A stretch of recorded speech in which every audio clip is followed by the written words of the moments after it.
Ooh, and it's a feisty little monkey. It's okay, it'll calm down, I promise you. That is beautiful. Mary, is he getting a dwarf caiman? No. He's not getting a dwarf caiman? Oh, come on, no.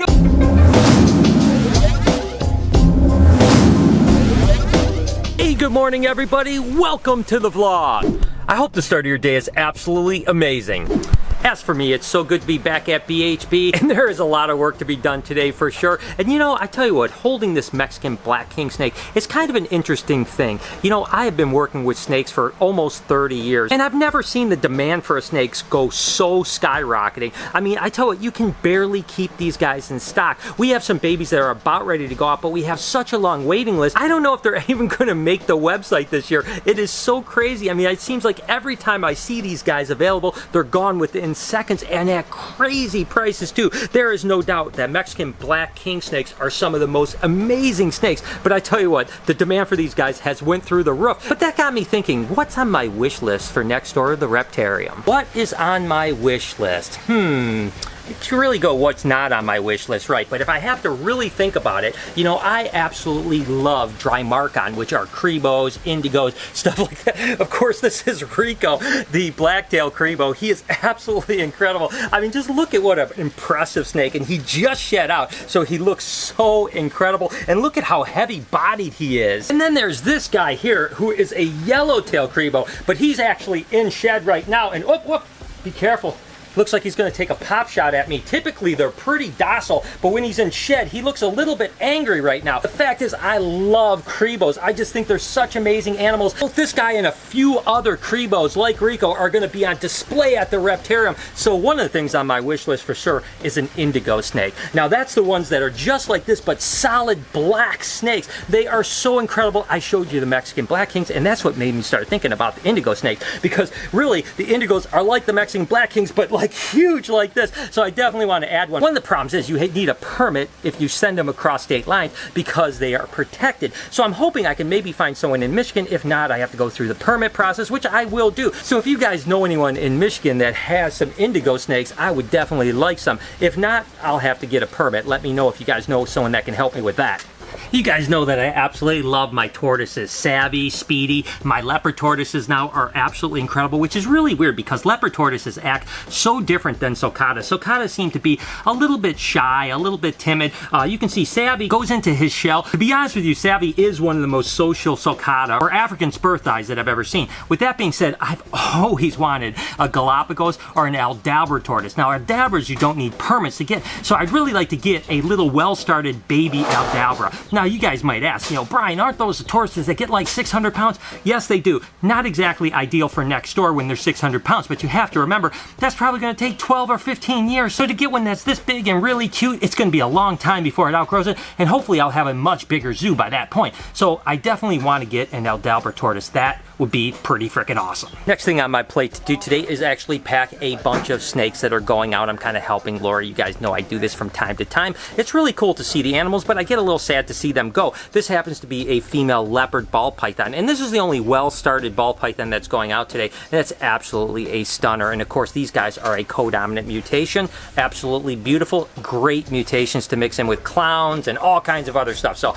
that is finding a new home. Thank you for whoever bought it. And of course, we have one little skink going out right now. This actually is a Halmahera blue-tongue skink, and oh my gosh, I cannot believe how big it's getting. These guys were just little babies just a few weeks ago. They are absolutely adorable. We only have a handful of skinks up on the site, but I think they're incredible. We're supposed to be putting a few more northerns up pretty soon, so stay tuned to that. And then we have this nice little red blood python. I mean, I love blood pythons. As a matter of fact, when we're talking about things that I really wish for, I do want a couple really nice big red or maybe ivory blood pythons, something like that. So I'm on the lookout for a big blood python too, so mark that down. If you see one of those, let me know.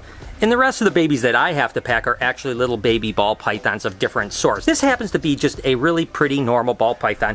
I love it, the fact that people still get excited about normal ball pythons, because I certainly do. That's where my love of ball pythons started. I'm so glad there are so many people that still are like, those are so beautiful and I want one. So let's keep packing the rest. And another normal male ball python and a female normal ball python.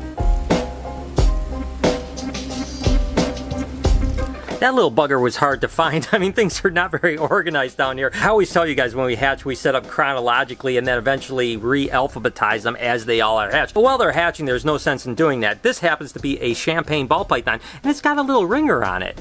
Ooh, doggy, look at how beautiful this is. Of course, this is a little female piebald. Oh my God, I love this one's pattern. And then there's this little female pinstripe ball python. You guys know that I'm gonna always say that I love pinstripe ball pythons because, after all, we produced the very first ones. And by the way, that's not me bragging about the fact that we produced the very first pinstripes. I just feel very humbled that I was able to produce something that was so significant in the pet trade, that so many people work with pinstripe ball pythons, and I was so lucky to be the guy that brought the very first one in, proved it out, and so on like that. Again, that's not an ego thing whatsoever. It's really just the fact that I'm proud that I was even involved in it, and really, truly lucky and blessed, to be totally honest with you. With that being said, another little female piebald ball python. Look at how cute that is. And just to follow up on that, what I'm trying to say is that you should be proud if you do produce something that's really unique, and if you're a ball python breeder or a corn snake breeder or whatever it is, if you produce the very first one, that's something you should be really happy with. But to be honest with you, it doesn't matter that much to me personally. I think it's awesome, it's amazing, and all that stuff, and I've been very fortunate to be involved in a lot of those projects.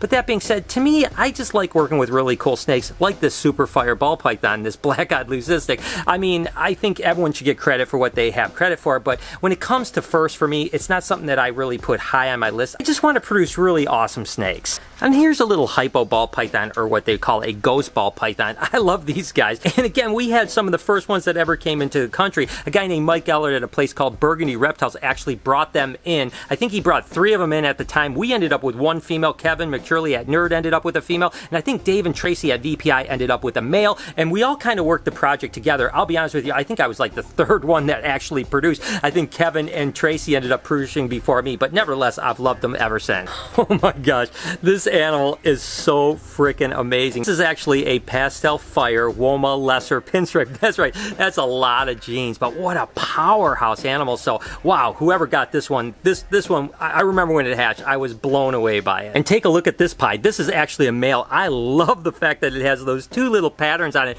Ooh, and it's a feisty little monkey. It's okay, it'll calm down, I promise you. That is beautiful. Oh, this is a good one too that I'm kind of sad to see go, but I'm glad someone is getting it. This is actually a banana chocolate pinstripe. Oh my gosh, I just love the fact that chocolate makes the pattern much thicker than a normal pinstripe, which of course means the purple is more on it. That's a stunner. Lori, there's a bag with nothing on it.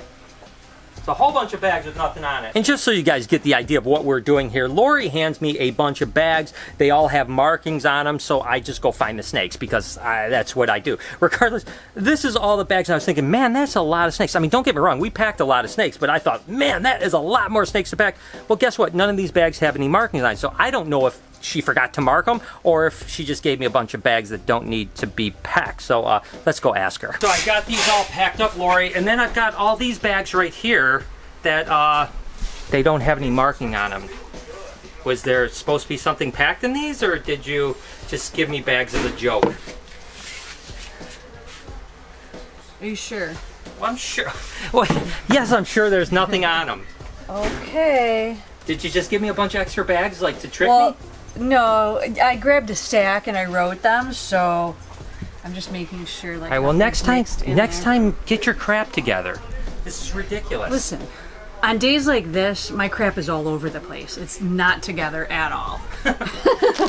All right, so I'm done packing. I'm done packing. I want to continue to keep you guys updated on cookies and cream. They did not eat the last time I offered, but I put a really big mouse tail just in the right head. Let them alone, and sure enough, I came back and it ate it. I'm talking a really long one, twice the size of last week. So although theoretically they didn't eat on their own because I did have to put it in cookies or cream's mouth, fact is that one of them, cookies or cream, whatever the name may be, but at least it did take it down by itself, which is really good. That is an improvement over last week. We're gonna get these guys going. Taking a little break from the vlog to actually film something with Noah. We're gonna do what? We're gonna do a reptile morph guessing game with the new 2018 baby ball python. You guys are gonna try to identify the baby ball pythons, and am I picking them? Yeah, you're picking them. Okay, so I'll pick the morph, and then these guys have to guess, and then the loser, what, say 3 rounds, the loser, what happens? We have to feed Taz by our mouth with the tail in our mouth like this. All right, so wait a second. You're gonna actually put a mouse in your mouth, and you're gonna feed the tegu. Yeah. Okay.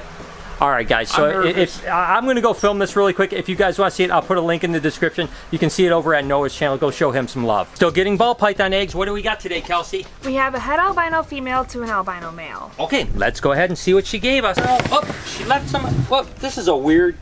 She just kind of left them. She's just like, oh, I'll just leave them. What a monstrously big girl for such a small clutch of eggs, huh?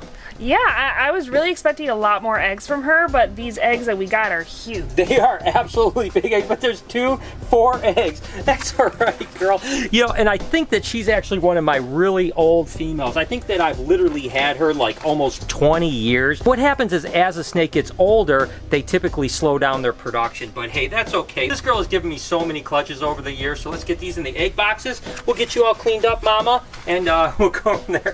Good job, Kelsey. Thank you. Jessica, look what's hatching! Oh my god! I know, its little head is stuck out. Look at how Hello. cute. Oh my gosh. The other one should be pipping out here soon too. So what's the deal? I mean, they get like all that sweat on them and that's when they hatch? Yeah, so they start sweating and expelling liquid and stuff like maybe a few hours before hatching. Really? Leopard geckos will do it too, but usually like, yeah, they start sweating and then like immediately start hatching. Oh my gosh, that's But these crazy. guys take a little bit longer. That is so cool. So what was the pairing on this? So this is Elvira to Nosferatu, so that was one of our red stripes to our black and white stripe. Ah, nice. That's so cool. Jessica earlier told me that these were about to hatch today because they started to sweat, and she obviously is a gecko guru because like an hour later I went down and checked, and this one's head's poked out. Or hopefully it'll be up by the time we go home today. Okay, Eric, I need to know. I told everyone a few animals that I really want to add to the zoo, stuff that we don't already have. What is your wish? And if it's something good, I will absolutely get it. Tell me No what. way. Yes. You have to get it specifically from New England Reptile. Those little Culver's dwarf caimans. Oh yeah, well that's They're cool. so cute, man. Well, I can do that. You know, we're actually going out to his place in September. I wanted to give you some cash because I'm looking for one, man. Yeah. I don't even have any money, Wait a but I'm second. looking for one. So wait, Mary's over here. Don't tell Mary, me. Mary, is he getting a dwarf caiman? No. He's not getting a dwarf caiman? come on, no. Did you know she was over there? No, I didn't. She said maybe. That means she's No. thinking about it. that means no. Okay, well listen, you can get one and we'll keep it over at the zoo. That's a perfect It's not good idea. enough. I want one in my house, man. I want to love it and hold it. No, but seriously, we are literally going to Nerd. You guys gonna come with us? You can Yeah, come, you can come check it out. yeah. Okay, I'd love to. We'll try to add a dwarf caiman just for Eric and so that Mary doesn't have to have So I one in can her live living room. vicariously through you. All right. 14 minus 8. 6. 20 minus 14. 6. It's 42 times pi. Put times pi. Okay, how about 3? right. How about 3 times 2? Write this down. 3 times 2. That's 6. Sorry, can you just say 6? 6. 6. Can we talk about the number 6? Yeah, 6. I was pretty excited about the fact that 6 days from now, it seemed that we were going to install the Reptarium. Well, guess what? There's a new number. It's no longer 6, it's 13. That's right. We unfortunately have to put off the install for the Reptarium by 7 days. I talked to Stuart this morning. Some things just were falling behind. We wanted to make sure it was 100% right. He said, can you give me one more week so I can make these enclosures absolutely perfect?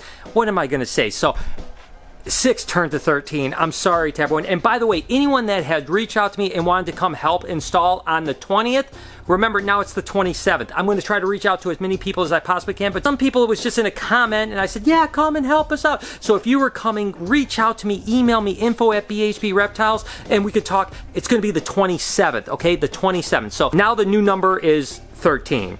But we'll get there. Remember yesterday when I said there's probably going to be some problems? I think we're on track, but I'm going to be honest with you. I've done enough of these projects to know that in the next 7 days, there are going to be some issues that pop up. But yeah, that's just part of doing these types of projects. So listen, we are going to get there. It's going to be all right. And hey, we're going to be better off because the enclosures are going to be that much better. I'm all right with this. It's going to work out. It's going to be okay. And with that said, I'm going to go ahead and shut down the vlog here. I hope that you guys have an amazing day. Thank you as always for joining me, and thank you for so much of your support. You guys are absolutely amazing, and I love you so much. Do me a couple favors before we get out of here. Can you smash that like button? Turn those post notifications on. Leave a comment down below. Let me know what you think about us postponing the Reptarium. That's okay. It won't push back the open date. We're still shooting for about the 13th of September, so that doesn't change at all. Remember to be kind to someone, and I promise I'm going to see you guys tomorrow.